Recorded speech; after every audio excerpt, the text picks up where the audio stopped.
علامہ منیر احمد یوسفی رحمۃ اللہ علیہ کے جنازہ اور ان کی نماز جو ہے نماز جنازہ کے لیے آپ سب حضرات یہاں پہ تشریف آئے ہیں۔ اللہ تعالیٰ کے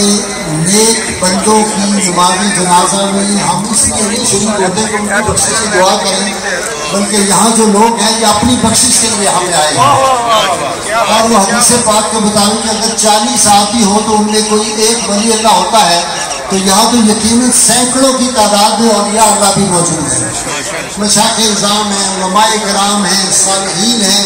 اتنی دنیا آئی ہوئی ہے۔ علامہ منیر احمد یوسفی صاحب آپ کو پتہ ہے، میں ہمیشہ انہیں کہتا تھا پکے ٹھکے صوفی، اور یہی نام ان کا مشہور تھا۔ امریکہ، برطانیہ، کینیڈا سے جہاں سکون آتے تھے تو لوگ یہ نہیں پوچھتے تھے کہ علامہ یوسفی صاحب، وہ کہتے تھے کہ پکے ٹھکے صوفی صاحب سے ہمیں ملوا دیں یا ان سے ہم نے بات کرنی ہے ٹیلی فون پہ۔ میں نے جو ان کی خوبی دیکھی، ہر وقت وہ مسکراتے رہتے تھے، اور میں نے کبھی ان کو سوائے دینی معاملات میں نبی کریم صلی اللہ علیہ وسلم کی ناموس کے معاملے میں ان کو میں نے جلال میں دیکھا ہے۔ اور میں جب بات کرتا تھا ناموس رسالت کی تو بعض لوگ گھبرا جاتے تھے، ڈر جاتے تھے، تو وہ ایک ہی بات کہا کرتے تھے کہ میں اگر سارا شہر بھی بھاگ جائے میں آپ کے ساتھ، اور انہوں نے ساتھ آخر دم تک میرا دیا۔ اور پچھلی مرتبہ بھی جب میں آیا تو انہوں نے بہت محبت شفقت کی، میری پریشانی کو بوسے دیے۔ جو پچھلے ہفتے جب میں ان سے ملنے کے لیے آیا تھا تو میں یہ سمجھتا ہوں، آج صبح میں نے اپنے خیالات کا اظہار تو آپ جانتے ہیں 92 چینل صبح نور میں نے کر دیا تھا کہ مجھے ایسے لگتا تھا کہ کرنے اول کے حجازیوں کے قافلہ میں سے ایک آدمی بچھڑا ہوا اس دور میں آ گیا ہے۔ وہ عہد آفرین شخصیت تھے، اور وہ جو کہا جاتا ہے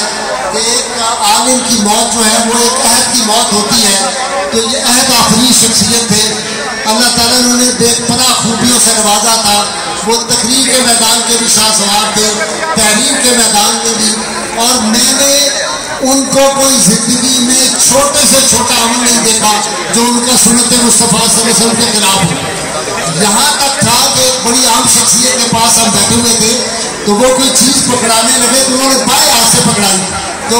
یوسفی صاحب نے کہا میں نہیں پکڑتا، انہوں نے کہا جی آپ ناراض ہیں، انہوں نے کہا نہیں بائیں ہاتھ سے مجھے یہ دیں۔ تو اس طرح کی جو نبی کریم صلی اللہ علیہ وسلم کی محبت میں وہ خلافت رسول کی منزل پہ وہ منتقل تھے، اتنی نیک شخصیت، اور پھر مزاج ان کو اللہ تعالیٰ نے ایسا عطا کیا تھا۔ اور آپ دیکھیں کہ 100 کے قریب تو انہوں نے تصنیفات اپنی جو ان کی کتابیں ہیں، ان کی تاریخ ہے، وہ دیکھیں آخری وہ کتاب جو لکھ رہے تھے دین اسلام کے حوالے سے، وہ ضخیم کتاب کوئی 1100 صفحوں کی مجھے انہوں نے بتایا کہ میں نے مکمل کی ہے۔ اور مجھے کہا کہ آگے سے بیٹھ جائیں نا آپ حضرات، ابھی ٹائم ہے، آپ تھک جائیں گے، بیٹھ جائیں، سب حضرات پہ سے دیکھنا چاہتے آپ بھی بیٹھ جائیں، وہ سب حضرات بیٹھ جائیں، آپ بھی بیٹھ جائیں، سارے مہمان بیٹھ جائیں، سب حضرات بیٹھ جائیں، آپ بھی بیٹھ جائیں، پلیز سے بٹھاؤ بتائیں، آپ سب حضرات بیٹھ جائیں، پلیز سب بیٹھ جائیں، سب بیٹھ جائیں، آپ بھی بیٹھ جائیں، بیٹھ جائیں، علماء کرام بھی بیٹھ جائیں، لوگوں کو سمجھا سارے علماء سے جگہ۔ اچھا تو پھر ادھر آ جائیں، اس طرف آ جائیں،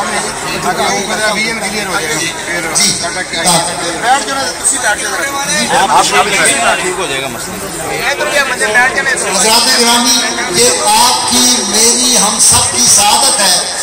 اور میں ایک بات اکثر کہا کرتا ہوں، مجھے نہیں پتا اس بات کا یہاں پہ ریلیونس ہے کہ نہیں، کہ یہ جو عظیم لوگ ہوتے ہیں، چنیدہ لوگ ہوتے ہیں، خدا کا حکمی انتظام ہوتا ہے، یہ قوموں کو عطا کے طور پہ دیے جاتے ہیں،